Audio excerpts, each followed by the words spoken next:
জাতির সঙ্গে প্রতারণা করেছে ঐকমত্য কমিশন। অভিযোগ মির্জা ফখরুলের। জাতীয় নির্বাচনের আগে গণভোট মানবে না বিএনপি। ঐকমত্য কমিশনের প্রস্তাব এবং সুপারিশ একপেশে ও জবরদস্তিমূলক জাতির উপর চাপিয়ে দেওয়ার চেষ্টা করা হয়েছে। গণভোটের রায়ের ভিত্তিতে জাতীয় নির্বাচন চায় জামাত। দ্রুত তারিখ ঘোষণার আহ্বান। সময়ক্ষেপণ হবে প্রতারণার সামিল। জাতীয় নির্বাচনের আগে গণভোট চাই, গণভোটের রায়ের ভিত্তিতে ফেব্রুয়ারিতে নির্বাচন চাই। শরীয়তপুর 2 আসনে নির্বাচনী দৌড়ে বিএনপির একাধিক হেভিওয়েট নেতা। ধর্মভিত্তিক দলগুলোর একক প্রার্থী দেখা নেই এনসিপি। কিশোর গ্যাং আতঙ্কে অশান্ত রাজশাহী নগরী। চাঁদাবাজি, বাড়িঘরে হামলা আর দল বেঁধে মাদক সেবন। উৎকণ্ঠায় বাসিন্দারা। সংঘাত বন্ধে যুদ্ধবিরতি 1 সপ্তাহ বাড়াতে সম্মত পাকিস্তান, আফগানিস্তান। কাতার ও তুরস্কের মধ্যস্থতায় সমঝোতা। এবং অস্ট্রেলিয়ার পাহাড় টপকে নারী বিশ্বকাপের ফাইনালে ভারত। রোমাঞ্চকর লড়াই। অজিদের হারালো 5 উইকেটে রদ্রিগেজের সেঞ্চুরি। দেখছিলেন সংবাদ শিরোনাম, সঙ্গে আছি আমি ইশরাত জাহান মনি। এবারে বিস্তারিত। জুলাই সনদে ভিন্ন মত, নোট অফ ডিসেন্ট উল্লেখ না করে ঐকমত্য কমিশনের এক পেশে সুপারিশ চাপিয়ে দেওয়ার চেষ্টা জাতির সঙ্গে প্রতারণা, এমন মন্তব্য করেছেন বিএনপির মহাসচিব মির্জা ফখরুল ইসলাম আলমগীর। বলেন, জাতীয় নির্বাচনের আগে গণভোট অযৌক্তিক। আগামী ফেব্রুয়ারিতেই নির্বাচন নিয়ে বিএনপি আশাবাদী বলেও জানান তিনি। ফররুক বাবুর রিপোর্ট। প্রিয় সাংবাদিক বন্ধুগণ, জুলাই সনদ বাস্তবায়নে জাতীয় ঐকমত্য কমিশনের সুপারিশ নিয়ে দলের স্থায়ী কমিটির সভায় আলোচনার পরদিন বৃহস্পতিবার গুলশানে বিএনপি চেয়ারপারসনের রাজনৈতিক কার্যালয়ে সংবাদ সম্মেলন করে দলটি। সময় লাগবে তো। এ সময় বিএনপি মহাসচিব মির্জা ফখরুল ইসলাম আলমগীর বলেন, সনদ স্বাক্ষরের সময় রাজনৈতিক দলগুলোর যে মতামত ছিল তা সরিয়ে ঐকমত্য কমিশন জাতির সঙ্গে প্রতারণা করেছে।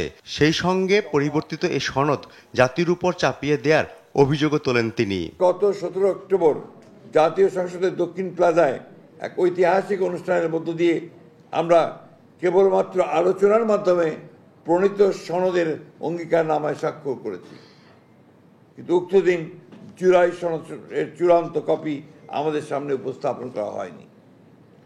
পরবর্তীতে প্রিন্টেড পুস্তক হিসেবে জুলাই জাতীয় সনদের কপি আমরা হাতে পাওয়ার পর আমাদের দৃষ্টিগোচর হয়েছে ঐকমত্যের ভিত্তিতে সম্মত কয়েকটি দফা আমাদের অগোচরে পুনরায় সংশোধন করা হয়েছে। বলেন, নির্বাচনের দিন ছাড়া গণভোট মেনে নেবে না বিএনপি। আমরা বলেছি যে আমরা নির্বাচনের দিন গণভোটটা আমরা একমত হয়েছি জাতির স্বার্থে, ঐক্যের স্বার্থে।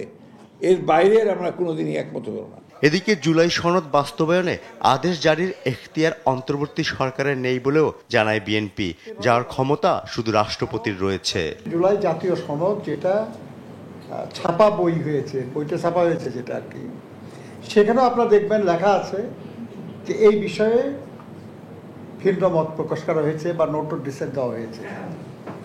তো এখন আনুষ্ঠানিকভাবে যে সনদটা গৃহীত হলো বলে জনগণের সামনে প্রধান উপদেষ্টা বললেন, সেই ডকুমেন্টকে একটু ডেভিয়েট করে ওখানে যা বলা আছে ওটা না রেখে, ওখানে যা বলা নাই সেটা রেখে কমিশন কিছু সুপারিশ পেশ করেছে। আমাদের আপত্তিটা ওই জায়গায়। জুলাই সনদের বৈধতা নিয়ে গণভোটের আলোচনার মধ্যেই আপত্তি উঠেছে রাজনৈতিক দলগুলোর মতামত পাশ কাটিয়ে যাবার। এখানে আলোচনার মাধ্যমে যে সুপারিশ এসেছে সেই সুপারিশে কিন্তু সমস্যা এসেছে ভিন্ন জায়গায়। এখানে যখন বাস্তবায়নের জন্য সেই সংস্কার কমিশন বাস্তবায়নের জন্য যখন সরকারকে একটা সুপারিশ দিয়েছে, সেখানে কিছু প্রশ্ন এসেছে। হঠাৎ করে সংবিধান সংস্কার পরিষদ গঠনের যে প্রস্তাবটা দেয়া হলো এবং সেটা কারা দিল, কিভাবে দিল, সুপারিশে কিভাবে আসলো, তাইলে জাতীয় সংসদ নির্বাচন অনুষ্ঠিত হবে নাকি সংবিধান সংস্কার পরিষদ নির্বাচন অনুষ্ঠিত হবে, সেই এখতিয়ার তো নির্বাচন কমিশনের নাই। প্রশ্ন উঠেছে, জুলাই সনদ স্বাক্ষরের পর তা যদি ঐকমত্য কমিশন নিজেদের পছন্দ মাফিক পরিবর্তন করে নেয়, তাহলে ঐকমত্য কমিশনের সভাপতি ডক্টর ইউনূসের অধীনে নির্বাচনে আস্থা রাখবে কি বিএনপি? এ বিষয়ে দলটির মহাসচিব জানান, নির্বাচনে যেতে আপত্তি নেই তাদের।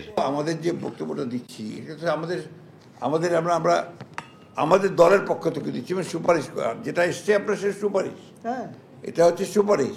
সুতরাং এই বিষয়ে তো নির্বাচন বিঘ্নিত হওয়ার কোনো কারণ নেই। জুলাই সনদ নিয়ে ঐক্যমত্য কমিশনের এমন ভূমিকা জাতীয় নির্বাচনে প্রভাব ফেলবে না বলেও আশ্বস্ত করেন মির্জা ফখরুল। প্রিয় সাংবাদিক ফররুখ বাবু, দেশ টিভি, ঢাকা। সংস্কার প্রস্তাবের পূর্ণাঙ্গ বাস্তবায়নের লক্ষ্যে নির্বাচনের আগেই গণভোটের নিশ্চয়তা চায় জামাত। দ্রুত আদেশ জারি করে গণভোটের প্রস্তুতি নিতে প্রধান উপদেষ্টার প্রতি আহ্বান জানান দলটির নায়েবে আমির সৈয়দ আব্দুল্লাহ মোহাম্মদ তাহের। বৃহস্পতিবার বিকেলে জরুরি সংবাদ সম্মেলনে এই আহ্বান জানান তিনি। তারেক মাহমুদ সুজনের রিপোর্ট, জানাচ্ছেন নাইম আফসান।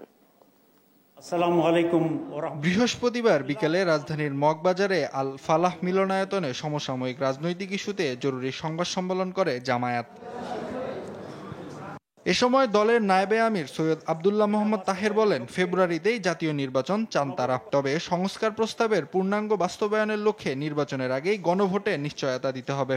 জুলাই চার্টারের পূর্ণ বাস্তবায়ন চাই আইনগত ভিত্তির মাধ্যমে, এবং যে সুপারিশ করা হয়েছে একটা আদেশের মাধ্যমে, সে আদেশের মাধ্যমে আমরা জাতীয় নির্বাচনের আগে গণভোট চাই। গণভোটের রায়ের ভিত্তিতে ফেব্রুয়ারিতে নির্বাচন চাই। দ্রুত গণভোটের আদেশ জারি করে প্রস্তুতি নিতে প্রধান উপদেষ্টার প্রতি আহ্বান জানান তিনি। সময় এবং অবস্থা বিবেচনা করে এই সরকার সাবমিশনের পরের দিনেই একটা আদেশ জারি করবেন এবং সেই আদেশের ভিত্তিতে বাকি যে কাজগুলো আছে গণভোটের প্রস্তুতি সহ এগুলো গ্রহণ করবেন। এ সময় গণভোটকে গলা টিপে হত্যা করতেই বিএনপি জাতীয় নির্বাচনের দিন গণভোট চায় বলেও মন্তব্য করেন তিনি। এটা বাদ দিতে হবে। বিএনপির সংবাদ সম্মেলনের আমি ড্রাফট পেয়েছি, একটা জায়গায় ওনারা লিখছেন যে আমরা কোনোভাবেই মানিব না। এখন তার বিপরীতে লোকেরা যদি বলে যে বিপরীত কিছু আমরা কোনোভাবেই মানিব না, আমি মনে করি সকলকেই রেশনাল হওয়া উচিত, সকলেই ঐক্যমত্যের ভিত্তিতে একটা পরিবেশ তৈরি করা উচিত। কোনো দল জাতীয় নির্বাচনের আগে গণভোটের সময় ক্ষেপণ করলে তা অপকৌশল হিসেবে বিবেচিত হবে বলেও মত জামায়াত এই নেতার। বিষয়ে সংস্কার করলে। নাইম আফসান, দেশ টিভি, ঢাকা। জুলাই সনদ বাস্তবায়ন ঘিরে প্রতারকের কাঠগড়ায় উঠেছে সরকার। এর সমাধান সরকারকেই করতে হবে, এমন মন্তব্য করেছেন নাগরিক ঐক্যের সভাপতি মাহমুদুর রহমান মান্না। বৃহস্পতিবার ঢাকা রিপোর্টার্স ইউনিটিতে নাগরিক ঐক্য আয়োজিত রাজনীতির বর্তমান এবং ভবিষ্যৎ পথরেখা শীর্ষক আলোচনায় এমন মন্তব্য করেন তিনি। এ সময় বিএনপি জুলাই সনদে সই করায় দলটির কোনোভাবে সরে আসার সুযোগ নেই বলে মন্তব্য করেছেন এনসিপির মুখ্য সমন্বয়ক নাসিরউদ্দিন পাটোয়ারি। হাসান আল মাহমুদের রিপোর্ট। বৃহস্পতিবার ঢাকা রিপোর্টার্স ইউনিটিতে রাজনীতির বর্তমান ও ভবিষ্যৎ পথরেখার শীর্ষক আলোচনা সভার আয়োজন করে নাগরিক ঐক্য। এক মঞ্চে দেখা যায় গণতন্ত্র মঞ্চের 6 দল, এনসিপি, গণ অধিকার পরিষদ ও এবি পার্টির নেতাদের। এর মধ্য দিয়ে 9 দলের বিকল্প জোটের রূপরেখা প্রায় চূড়ান্ত হল। সভায় জাতীয় নাগরিক পার্টি এনসিপির মুখ্য সমন্বয়ক নাসিরউদ্দিন পাটোয়ারি বলেন, জুলাই সনদ সইয়ের পর কোনোভাবে সরে আসার সুযোগ নেই বিএনপির। তারা বিবাহিত রাজিও হয়েছে, জামিননামা সাইনও করেছে, এখন তাদের না বলার কোনো অপশন নাই। এটা আগে ভেবে চিন্তা করা উচিত ছিল। বিএনপি এই কনসেনসাস কমিশনের মধ্য দিয়ে আওয়ামী লীগকে নিয়ে আসার যে পায়তারা চালাচ্ছিল, বাংলাদেশের জনগণ সেই জায়গাটা ঠেকিয়ে দিয়েছে। তাদের উপর নতুন করে আরেকটা বড় আবির্ভূত হয়েছে, সেটা হলো জাতীয় পার্টি। জাতীয় পার্টি এবং আওয়ামী লীগ প্রশ্নে আমরা কোনো ছাড় দিব না। আর জোট নেতারা বলেন, জুলাই সনদে ভিন্নমত নিয়ে ঐক্যমতেও এসেছিল দলগুলো। এখন আওয়ামী লীগের মতো করে অন্তর্বর্তী সরকার কোনো কিছু চাপিয়ে দিতে চাইলে তা মেনে নেওয়া হবে না। আওয়ামী লীগের বিপক্ষে কথা বলে যারা আওয়ামী লীগের মতো করে এই বাংলাদেশকে এখন অস্থিতিশীল করতে চায়, তাদের পক্ষে সরকার কোনো ভূমিকা নিতে পারে। তো এখন নির্বাচনের মাধ্যমে এই ক্ষমতা কি এক দলের কাছে যাবে, বিশেষ কোনো গোষ্ঠীর কাছে যাবে না? আমরা যে সবাই মিলে যে ক্ষমতার অংশীদার হয়েছি, একটা জাতীয় ঐক্যমত্য কমিশন করেছি, সেখানে সবাই সবার মতামত তুলে ধরেছি, তার ভিত্তিতে একটা রাষ্ট্র সংস্কারের স্বপ্ন দেখেছি, সেটা বাস্তবায়ন হবে। কাজে আমরা যেটা ঐক্যমত্য হচ্ছে না, এটা যদি আমরা চাপিয়ে দিতে চাই, পরিষ্কারভাবে এখন এই বাস্তবতায় এসে আমরা একটা রাজনৈতিক দ্বন্দ্বের জায়গা তৈরি করব, সেই দ্বন্দ্ব সংঘাতের রূপ নিতে পারে। এ সময় নাগরিক ঐক্যের সভাপতি মাহমুদুর রহমান মান্না বলেন, জুলাই সনদ নিয়ে সরকারই বিভেদ তৈরি করেছে, এর সমাধান সরকারকেই করতে হবে বলেও জানান তিনি। এই কয়েকদিন আগে এনসিপি বলেছে সরকার আমাদের সাথে প্রতারণা করেছে, এখন বিএনপি বলেছে সরকার আমাদের সাথে প্রতারণা করেছে। একটা প্রতারকের কাঠগড়ায় এই সরকার দাঁড়িয়ে গেছে। আমরা এখানে আটকে থাকতে পারি না। এত মানুষের রক্তদানের পরে এই সমস্ত আত্মদান, এই জীবনদান, এই রক্ত বৃথা যেতে পারে কি? তো বৃথা যদি যেতে না দেই তাহলে আমাদেরকে পথ বের করতে হবে। বিভাজনের মাধ্যমে দেশে রক্তপাতের পক্ষে নয় বলে নিজেদের অবস্থান স্পষ্ট করেন দলগুলোর নেতারা। হাসান আল মাহমুদ, দেশ টিভি, ঢাকা। জুলাই সনদ ইস্যুতে রাজনৈতিক দলগুলোর মধ্যে অনৈক্য হতাশাজনক বলে মন্তব্য করেছেন আইন উপদেষ্টা আসিফ নজরুল। বৃহস্পতিবার রাজধানীর ফরেন সার্ভিস একাডেমিতে এক ব্রিফিংয়ে তিনি বলেন, রাজনৈতিক দলগুলো একমত না হলে এ বিষয়ে এককভাবে সিদ্ধান্ত নেবেন প্রধান উপদেষ্টা। ফেব্রুয়ারিতেই জাতীয় নির্বাচন হবে জানিয়ে তিনি বলেন, এক্ষেত্রে শুধু অন্তর্বর্তী সরকার নয়, রাজনৈতিক দলগুলোকে এগিয়ে আসতে হবে। তাইফুর রহমান তুহিনের রিপোর্ট। প্রধান উপদেষ্টা ডক্টর মোহাম্মদ ইউনূসের সভাপতিত্বে তেজগাঁও কার্যালয়ে নিয়মিত বৈঠকে বসে উপদেষ্টা পরিষদ। বৈঠকে মানবাধিকার কমিশন অধ্যাদেশ, মানবদেহে অঙ্গ প্রত্যঙ্গ প্রতিস্থাপন এবং জুলাই স্মৃতি জাদুঘর আইন চূড়ান্ত অনুমোদন দেয়া হয়। পরে রাজধানীর ফরেন সার্ভিস একাডেমিতে সংবাদ সম্মেলনে এ তথ্য জানান আইন উপদেষ্টা ডক্টর আসিফ নজরুল। এই মানবাধিকারের আপনার প্রতিষ্ঠিত ধারণাগুলো আছে, সেগুলি বলবৎ করার ক্ষেত্রেও মানবাধিকার কমিশন ভূমিকা রাখতে পারবে। আর মানবাধিকার কমিশন গঠিত হবে চেয়ারম্যান এবং 4 জন সার্বক্ষণিক সদস্য দ্বারা। অন্য কাউকে নিঃস্বার্থভাবে কিডনি হোক বা অন্য কোনো অঙ্গ প্রত্যঙ্গ দান করতে চায়, সেটাকে আমরা লিগালাইজ করার স্কোপ করেছি। এছাড়া আজকে জুলাই গণঅভ্যুত্থান স্মৃতি জাদুঘর অধ্যাদেশ চূড়ান্তভাবে অনুমোদিত হয়েছে। প্রশ্নের জবাবে তিনি বলেন, জুলাই সনদ নিয়ে রাজনৈতিক দলগুলোর মধ্যে অনৈক্য হতাশাজনক। সনদ বাস্তবায়ন ও গণভোটের বিষয়ে ঐক্যমত্য না হলে এককভাবে সিদ্ধান্ত নেবেন প্রধান উপদেষ্টা। যে অনৈক্যের সুর দেখছি, এটা হতাশাব্যঞ্জক। কোনো রাজনৈতিক দল যদি এককভাবে তাদের অবস্থান নেওয়ার জন্য আমাদেরকে আলটিমেটাম বেঁধে দেয় বা জোর করে, তার মানে হচ্ছে উনাদের মধ্যে ঐক্যমত্য নাই এবং ওনারা চাচ্ছেন উনাদের দলীয় পজিশনটা যেন এই সরকার আপহোল্ড করে। এটা দুর্ভাগ্যজনক। ওনাদেরকে তো যথেষ্ট আলোচনার সময় দেওয়া হয়েছে। ওনারা যেই অনৈক্য দেখাচ্ছেন, জুলাইয়ের স্পিরিটকে ওনারা কোথায় নিয়ে গেছে এটা ওনাদের বিবেচনা করা উচিত। গণভোট কবে হবে ওটা নিয়ে তো বিরোধ তীব্রতম পর্যায়ে পৌঁছে গেছে বোধ হয়। তো এইসব ব্যাপারে একটা সময় আমাদেরকে সিদ্ধান্ত নিতে হবে। সিদ্ধান্ত নেবেন প্রধান উপদেষ্টার নেতৃত্বে আমরা থাকবো, আমরা ওনাকে সহায়তা করার জন্য থাকবো। ফেব্রুয়ারিতে জাতীয় নির্বাচন হবে বলেও আশ্বস্ত করেন আইন উপদেষ্টা। বলেন, এক্ষেত্রে শুধু অন্তর্বর্তী সরকারই নয়, রাজনৈতিক দলগুলোকেও এগিয়ে আসতে হবে। শোনেন, যেটা বলুন, আমরা ফেব্রুয়ারির প্রথমার্ধে জাতীয় নির্বাচন করব। তাইফুর রহমান তুহিন, দেশ টিভি, ঢাকা। নির্বাচন করলে এরপরে নির্বাচন শাপলা না রেখে নির্বাচন কমিশন প্রতীকের তালিকায় শাপলা কলি অন্তর্ভুক্তি করে এনসিপিকে বাচ্চা হিসেবে বোঝানোর চেষ্টা করেছে বলে মন্তব্য করেছেন দলটির সিনিয়র যুগ্ম আহ্বায়ক সামান্তা শারমিন। বৃহস্পতিবার বিকেলে এক সেমিনারে যোগ দিয়ে এসব কথা বলেন তিনি। এ সময় শাপলার প্রশ্নে এনসিপি আপোষহীন উল্লেখ করে শাপলা প্রতীক না পেলে নির্বাচন কমিশনের সামনে গিয়ে গণতান্ত্রিক উপায়ে নির্বাচন কমিশনারদের পদত্যাগ করানোর হুঁশিয়ারি দেন দলটির মুখ্য সমন্বয়ক নাসির উদ্দিন পাটোয়ারি। তারেক মাহমুদ সুজনের রিপোর্ট। শাপলা প্রতীক চেয়ে দীর্ঘদিন ধরে নির্বাচন কমিশনে আবেদন ও যুক্তিতর্ক উপস্থাপন করে আসছিল জাতীয় নাগরিক পার্টি এনসিপি। বৃহস্পতিবার প্রতীকের তালিকা সংশোধন করে শাপলা না রেখে শাপলার কলি যুক্ত করে গেজেট প্রকাশ করে নির্বাচন কমিশন। তালিকায় শাপলা না থাকায় ক্ষোভ জানায় জাতীয় নাগরিক পার্টি। বৃহস্পতিবার বিকেলে এক সেমিনারে দলের সিনিয়র যুগ্ম আহ্বায়ক সামান্তা শারমিন বলেন, তালিকায় শাপলা না রেখে শাপলার কলি অন্তর্ভুক্ত করে এনসিপিকে বাচ্চা দল প্রমাণের চেষ্টা হয়েছে। শাপলা কলি যদি অন্তর্ভুক্ত করা যায়, এটা কি এমন একটা জায়গা দাঁড় করায় না যে তারপরে তোমরা যা চেয়েছো সেটা আমরা দিলাম না। এমন একটা পজিশন দাঁড় করানো হলো যে তোমরা আসলে ফুটো নাই, তোমরা এখনো বাচ্চা। এই যে একটা ন্যারেটিভ দাঁড় করানো হলো, এই ন্যারেটিভটা কার?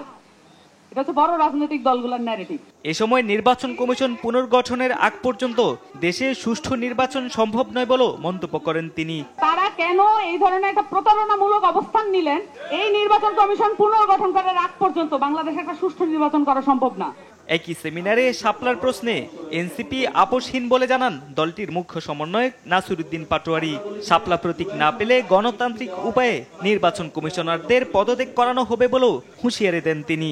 ইতিমধ্যে আপনারা আমাদেরকে অনেক দেরি করিয়েছেন, বিএনপি এবং জামায়াতকে সুবিধা দেওয়ার জন্য, গণঅভ্যুত্থানের শক্তিকে চাপা দেওয়ার জন্য আমরা আপনাদেরকে বলবো এইসব খেলা বন্ধ করেন।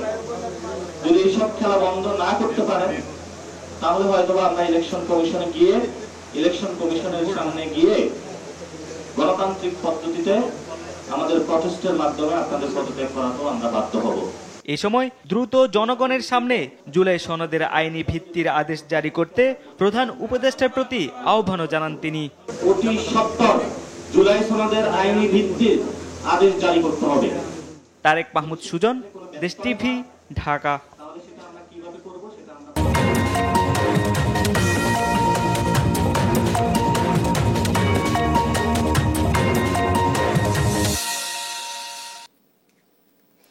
নির্বাচন সামনে রেখে শরীয়তপুর ২ আসনে মাঠে প্রচার চালাচ্ছে বিএনপি, জামাত, গণ অধিকার পরিষদ সহ বিভিন্ন রাজনৈতিক দলের সম্ভাব্য প্রার্থীরা।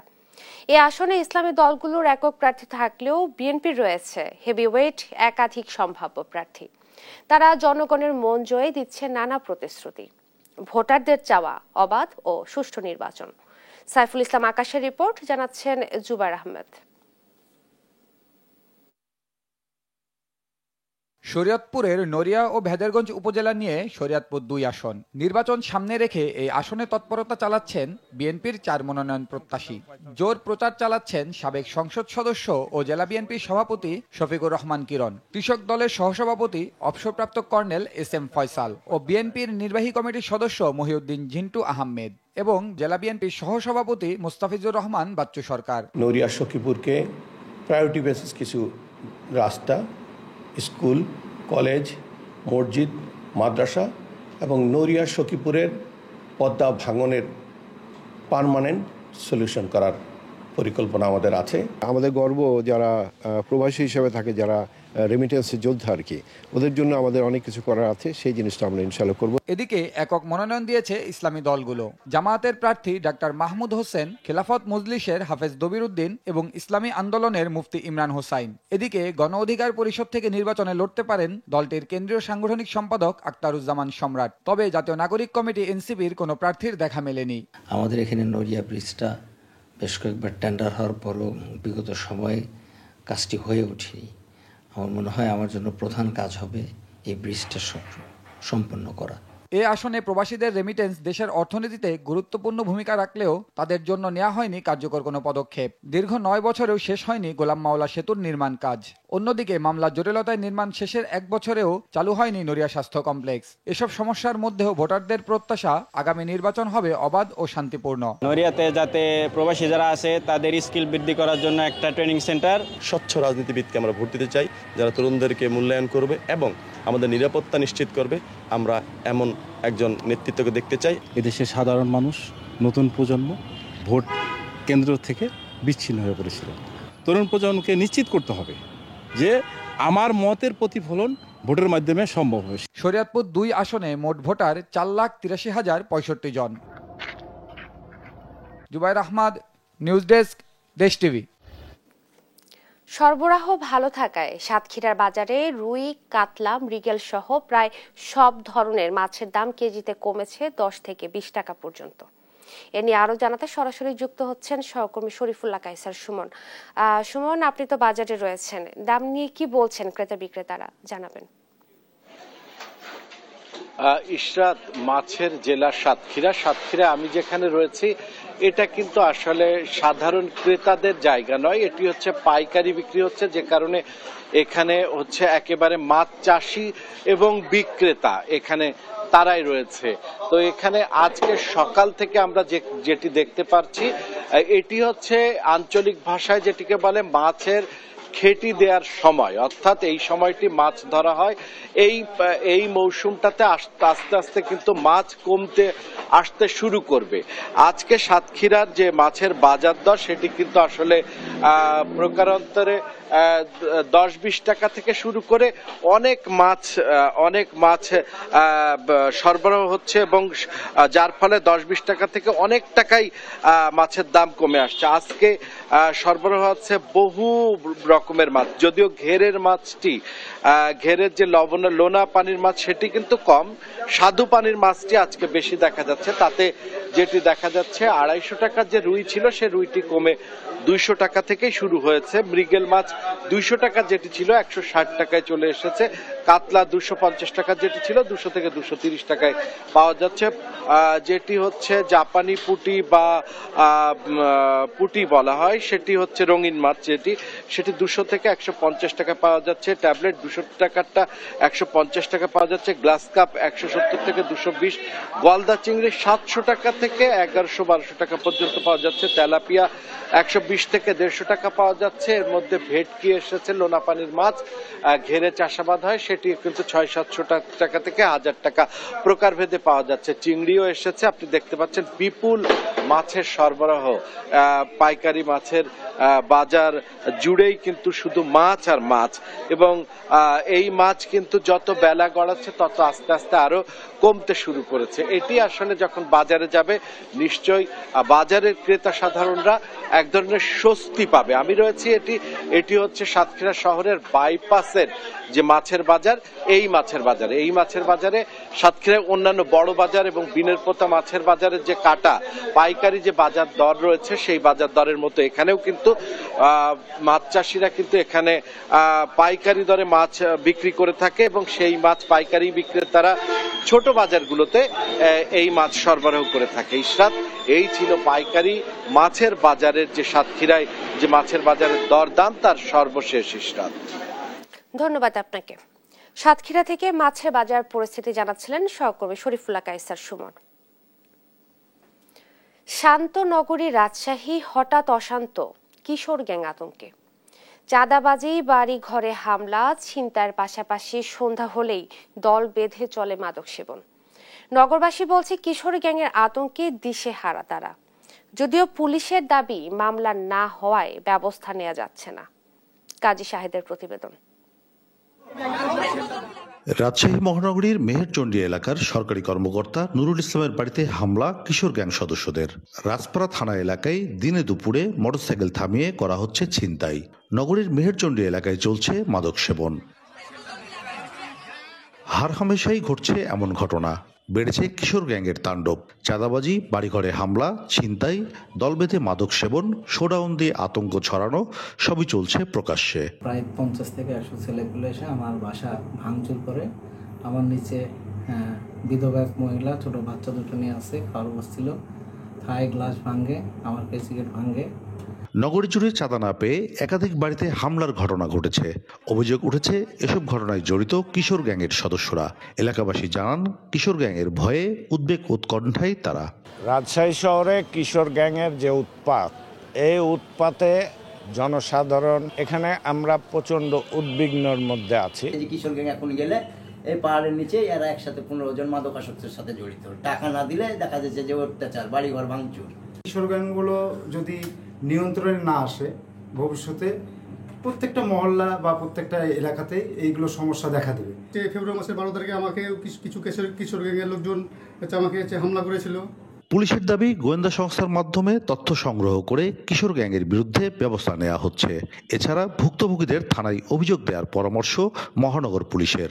গোয়েন্দা সংস্থার মাধ্যমে চিহ্নিত করে এবং যদি তাদের বিষয়ে কোনো ব্যক্তির অথবা সংক্ষুব্ধ কোনো গোষ্ঠীর যদি স্পেসিফিক তথ্য থাকে, তাদের কাছ থেকে এই তথ্যগুলো সংগ্রহ করে আমরা কিন্তু তাদের বিরুদ্ধে ব্যবস্থা গ্রহণ করছি।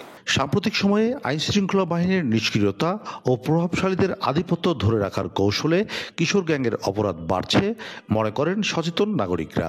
এখনই না ব্যবস্থা নেওয়া যায় তাদেরকে, তাহলে কিন্তু আমাদের মা বোন এবং ছাত্রছাত্রী, সাধারণ মানুষ, ব্যবসায়ী কেউ নিরাপদ না। বিভিন্ন ধর্মীয় প্রতিষ্ঠান আছে, বিভিন্ন সামাজিক সাংস্কৃতিক প্রতিষ্ঠান আছে, তারা এদেরকে নিয়ন্ত্রণ করার চেষ্টা করে, কিন্তু সেগুলো এখন ইনঅ্যাক্টিভ।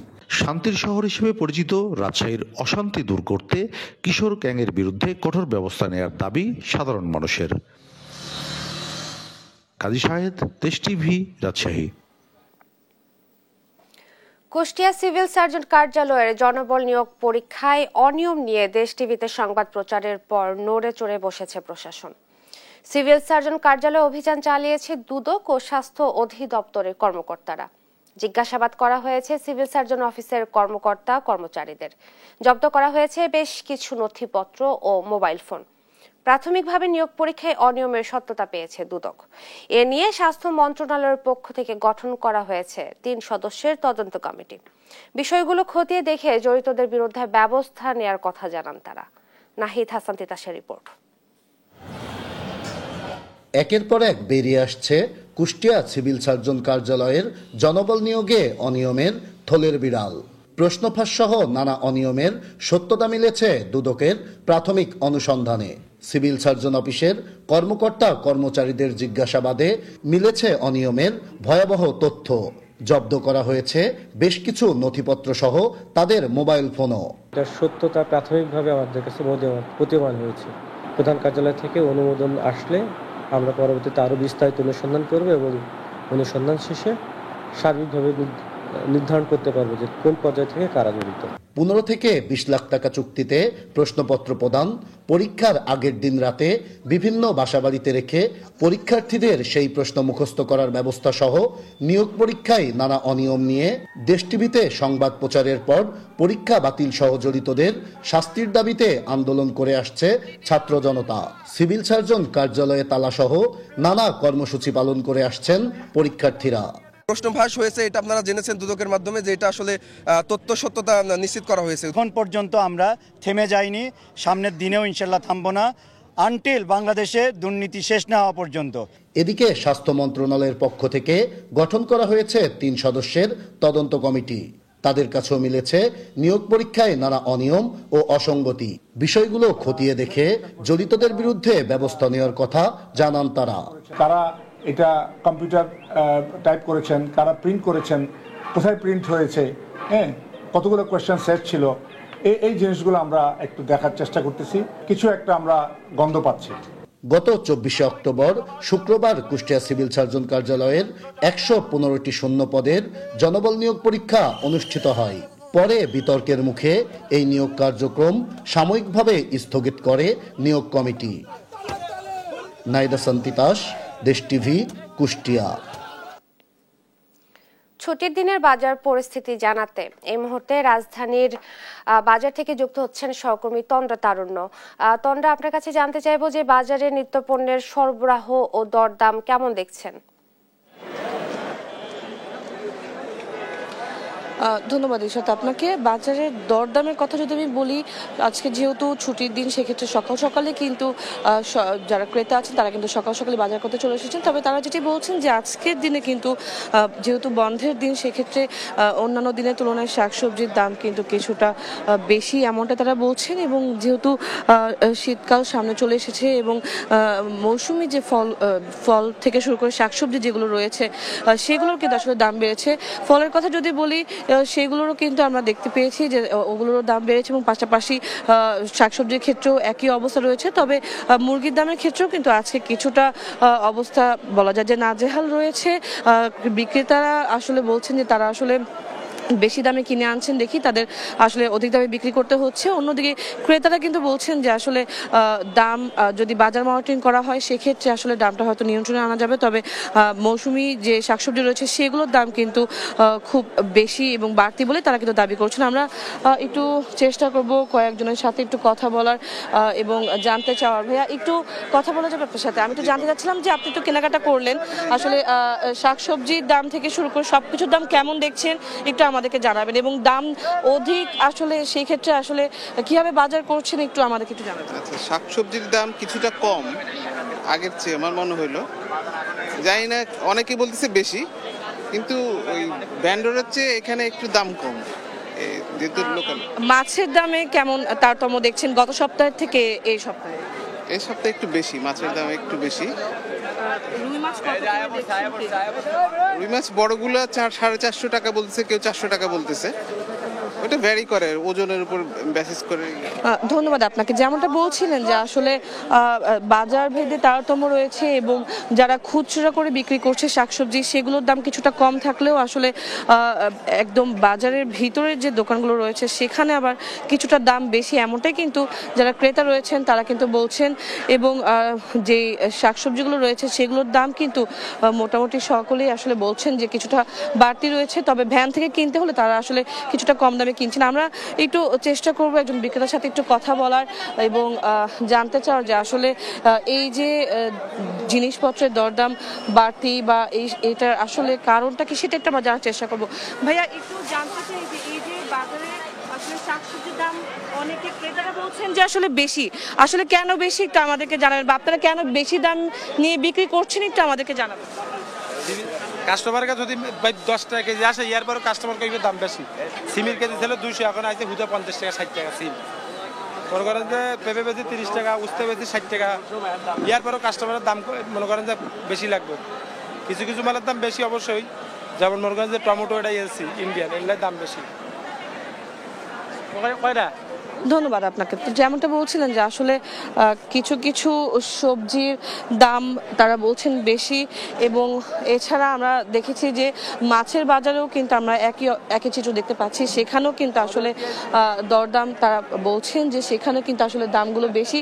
এবং ক্রেতারা যেমনটা বলছেন যে আসলে গত সপ্তাহের তুলনায় এই সপ্তাহে কিন্তু প্রায় 10 থেকে 20 টাকার মতো তারা বেশি দিয়ে সবজি কিনছেন, এবং অন্যদিকে মাছের বাজারের ক্ষেত্রে কিন্তু তারা বলছেন যে প্রায় 50 থেকে 100 টাকার বেশি দিয়ে তাদেরকে আসলে মাছ কেনাকাটা করতে হচ্ছে। ইশাত, এই ছিল আমার কাছে কারওয়ান বাজার থেকে বাজার নিয়ে সর্বশেষ। ধন্যবাদ আপনাকে। রাজধানীর কারওয়ান বাজার থেকে বাজার পরিস্থিতি জানাচ্ছিলেন সহকর্মী তন্দ্রা তারণ্য। আন্তর্জাতিক প্রসঙ্গ। পাকিস্তান আফগানিস্তানের মধ্যে চলমান সীমান্ত সংঘাত বন্ধে যুদ্ধবিরতি অব্যাহত রাখতে সম্মত হয়েছে উভয় দেশ। তুরস্কের ইস্তাম্বুলে 6 দিনের বৈঠক শেষে 1 সপ্তাহের যুদ্ধবিরতিতে রাজি হয় তারা। এর মধ্যস্থতা করে কাতার ও তুরস্ক। সাইদুর জামানের প্রতিবেদন। তুরস্কের 6 দিনের বৈঠকের পর অবশেষে যুদ্ধবিরতি চালিয়ে যেতে রাজি হয়েছে পাকিস্তান ও আফগানিস্তান। বৃহস্পতিবার এ তথ্য নিশ্চিত করে তুরস্কের পররাষ্ট্র মন্ত্রণালয়। বিবৃতিতে বলা হয়, পাকিস্তান ও আফগানিস্তান উভয়ে যুদ্ধবিরতি অব্যাহত রাখতে সম্মত হয়েছে। যুদ্ধবিরতি সংক্রান্ত বিভিন্ন শর্ত নিয়ে আগামী 6 নভেম্বর ফের ইস্তাম্বুলে হবে দুই দেশের বৈঠক। সে বৈঠকের আগ পর্যন্ত সংঘাত এড়াতে সজাগ থাকার প্রতিশ্রুতি দিয়েছে তারা। পাকিস্তানের সঙ্গে আফগানিস্তানের 2600 কিলোমিটার দীর্ঘ সীমান্ত রয়েছে, যা ডুরান লাইন নামে পরিচিত। 2021 সালে আফগানিস্তানে তালেবান সরকার প্রতিষ্ঠিত হওয়ার পর থেকে দুই দেশের সম্পর্কের অবনতি শুরু হয়। বর্তমানে তা তলানিতে ঠেকেছে। এর প্রধান কারণ পাকিস্তানের তালেবানপন্থী রাজনৈতিক গোষ্ঠী তেহরিকি তালেবান পাকিস্তান টিটিপি। সহিংসতার দায়ে কয়েক বছর আগে গোষ্ঠীকে নিষিদ্ধ করে পাকিস্তানের সরকার, তারপরও থেমে নেই তাদের তৎপরতা। পাকিস্তানের উত্তর পশ্চিমাঞ্চলীয় প্রদেশ খাইবার পাখতুনখোয়া টিটিপির ঘাঁটি। এ প্রদেশটির সঙ্গে সীমান্ত আছে আফগানিস্তানের। সীমান্তে টিটিপিকে তালেবান সরকার প্রশ্রয় দেওয়ার অভিযোগ করে আসছে পাকিস্তান, যদিও এ দাবি অস্বীকার করে আফগানিস্তান। গেল 9 অক্টোবর আফগানিস্তানের রাজধানী কাবুলে বিমান হামলা চালায় পাকিস্তান। সে হামলায় টিটিপির শীর্ষ নেতা নুরওয়ালি মেহসুদ, দ্বিতীয় শীর্ষ নেতা কারি সাইফুল্লাহ মেহসুদ সহ কয়েকজন জ্যেষ্ঠ নেতা নিহত হন। পরে পাকিস্তান আফগানিস্তানের সার্বভৌমত্বে আঘাত হেনেছে অভিযোগ তুলে এর 2 দিন পরই সীমান্তে পাকিস্তানের সেনা চৌকিগুলো লক্ষ্য করে হামলা চালায় আফগান সেনাবাহিনী। পাল্টা জবাব দেয় পাকিস্তান সেনাবাহিনীও। সাইদুর জামান, নিউজ ডেস্ক, দেশ টিভি। ইসরায়েলি হামলায় আবারও যুদ্ধ শুরুর আতঙ্কে বাস্তুচ্যুত ফিলিস্তিনিরা। যুদ্ধবিরতির পরও এমন হামলায় দিন কাটছে যন্ত্রণায়। এদিকে খান ইউনিসের তাঁবুতে এখনো পর্যাপ্ত খাবার ও পানির অভাবে কমেনি হাহাকার। ফাতেমা তাসনিমের রিপোর্ট। ফোঁটা ফোঁটা পানিতে বোতল পূর্ণ করার চেষ্টায় গাজার ছোট্ট শিশু, তবে তার চেষ্টা ব্যর্থ, কেননা এখনো পানির সংকটে উপত্যকা। কেউ বাবার হাত ধরে, কেউ বা নিজেই সংগ্রামে নেমেছে পানি সংগ্রহের। এখনো বদলায়নি খান ইউনিসের বসবাস করা অসংখ্য পরিবারের দুর্ভোগের চিত্র। নেই পর্যাপ্ত খাবার কিংবা পানি। এরই মধ্যে আবারও যুদ্ধ শুরুর আতঙ্কে কাটছে খান ইউনিসের বাস্তুচ্যুত ফিলিস্তিনি ফাতি আল নাজদারের দিন। পরিস্থিতি অত্যন্ত কঠিন। মনে হয় যুদ্ধ এখনো চলছে। যে পরিস্থিতিতে জীবনযাপন করছি এর থেকে অবসানের কোনো আশা নেই। পানি, খাবার থেকে শুরু করে সবকিছু অত্যন্ত ব্যয়বহুল। জীবনযাত্রার উচ্চ ব্যয়ের সঙ্গে মানুষ মানিয়ে চলতে পারছে না। অসহনীয় এই পরিস্থিতি থেকে স্বস্তির প্রার্থনা করছি। এক ইসরায়েলি সেনার মৃত্যুর প্রতিশোধে বর্বর হামলা চালায় আইডিএফ। নিহত হয় শতাধিক। 10 অক্টোবর যুদ্ধবিরতির পরও একের পর এক এভাবেই হত্যাযজ্ঞ চালিয়ে যাচ্ছে ইসরায়েল। এ অবস্থায় অসহনীয় হয়ে পড়েছে ফিলিস্তিনিদের জীবন। পরিস্থিতি অত্যন্ত কঠিন। মনে হয় যুদ্ধ এখনো চলছে। যে পরিস্থিতিতে জীবনযাপন করছি এর থেকে অবসানের কোনো আশা নেই। পানি, খাবার থেকে শুরু করে সবকিছু অত্যন্ত ব্যয়বহুল। জীবনযাত্রার উচ্চ ব্যয়ের সঙ্গে মানুষ মানিয়ে চলতে পারছে না। অসহনীয় এই পরিস্থিতি থেকে স্বস্তির প্রার্থনা করছি। গাজার সরকারি গণমাধ্যমে এক বিবৃতিতে হামাস বলেছে, বেসামরিক নাগরিকদের বিরুদ্ধে চলমান অপরাধের তথ্য গোপন করতে ইসরায়েল হামলার লক্ষ্যবস্তুর তালিকাকে বিকৃত করেছে। ফাতেমা তাসনিম, নিউজ ডেস্ক, দেশ টিভি। দীর্ঘদিন ধরে ফিলিস্তিনের শক্তিশালী আয়ের উৎস হিসেবে পরিচিত রয়েছে জলপাই। শুধু অর্থনৈতিক স্বার্থেই নয়, তাদের ঐতিহ্য ও সংস্কৃতির সঙ্গেও জড়িত এই জলপাই গাছ। তাই অর্থনীতিকে দুর্বল করতে দখলদার ইসরায়েল আঘাত হানছে এখানেই। চলতি বছরের আগস্ট পর্যন্ত 10,000-এরও বেশি জলপাই গাছ ধ্বংস করেছে ইসরায়েল। যুদ্ধবিরতি হলেও পশ্চিম তীরের 75% জলপাই বাগান দখল করে রেখেছে ইসরায়েল। তবুও এবারের মৌসুমে জলপাই সংগ্রহে জড়ো হয়েছেন স্থানীয়রা। তনিমা ইসলামের রিপোর্ট। গাজার পশ্চিম তীরের পাহাড়ি ঢলে ছড়িয়ে ছিটিয়ে রয়েছে জলপাই বাগান। প্রতি বছর জলপাইয়ের মৌসুমে সেখানে ভিড় জমান স্থানীয় বাসিন্দারা। ফিলিস্তিনের ইতিহাস, ঐতিহ্য এবং আয়ের একটি শক্তিশালী উৎস হিসেবে আলাদা গুরুত্ব রয়েছে এই জলপাইয়ের। বারবার সেখানেই আঘাত হানে দখলদার ইসরায়েলিরা। অধিকৃত পশ্চিম তীরে জলপাই সংগ্রহের মৌসুম শুরু হলেই ইসরায়েলি বসতি স্থাপনকারীদের হামলার সংখ্যা বেড়ে যায় নিরীহ ফিলিস্তিনি কৃষক এবং গাছগুলোর উপর। এবারও ফসল তোলার মৌসুমকে আতঙ্ক ও সহিংসতায় পরিণত করেছে ইসরায়েলি সেনারা। চাপের মুখে ফেলছে জলপাই সংগ্রহে আসা কৃষকদের। এই জলপাই গাছ আমাদের ঐতিহ্য ও সংস্কৃতির সঙ্গে জড়িত। এটি আমাদের অর্থনীতির চালিকা শক্তি। বিপদ আছে জানা সত্ত্বেও আমি আজ এখানে এসেছি কারণ এটা আমাদের জমি। আজ আমরা দলবদ্ধভাবে এখানে এসেছি। দখলদার ইসরায়েলিরা 75% জমিজমা তাদের দখলে রেখেছে। আমাদের কৃষকদের উপর হামলা করেছে। তবু আমরা এখানে এসেছি। আমাদের অধিকার আমরা ছাড়ব না। ফিলিস্তিনের মূল্যবান সম্পদগুলোর মধ্যে গুরুত্ব রয়েছে জলপাইয়ের। এখানকার প্রায় 1 লাখ পরিবারের প্রধান আয়ের উৎস জলপাই। ফিলিস্তিনের জিডিপির বেশিরভাগই আসে এখান থেকে। চলতি বছরের আগস্ট পর্যন্ত পশ্চিম তীরের 10,000-এরও বেশি জলপাই গাছ ধ্বংস করেছে ইসরায়েলি সেনা। গাজায় অবরোধ আরোপের পর থেকে এখানকার জলপাই পণ্যের রপ্তানি উল্লেখযোগ্য হারে সীমিত করেছে ইসরায়েল, যা দীর্ঘ 2 বছরের যুদ্ধে সম্পূর্ণভাবে বন্ধ ছিল। বিশ্লেষকদের মতে ফিলিস্তিনের অর্থনীতিকে দুর্বল করতেই তাদের গুরুত্বপূর্ণ রপ্তানি পণ্য জলপাইকে ধ্বংস করছে ইসরায়েল। এদিকে অবিলম্বে ফিলিস্তিনি কৃষকদের তাদের জমি ফিরিয়ে দিতে এবং আন্তর্জাতিক আইন মেনে চলতে ইসরায়েলের উপর চাপ প্রয়োগের আহ্বান জানিয়েছে জাতিসংঘ। তনিমা ইসলাম, নিউজ ডেস্ক। এই ছিল এখনকার সংবাদ সকাল। পরের বুলেটিন দেখার আমন্ত্রণ রইল। ধন্যবাদ সবাইকে।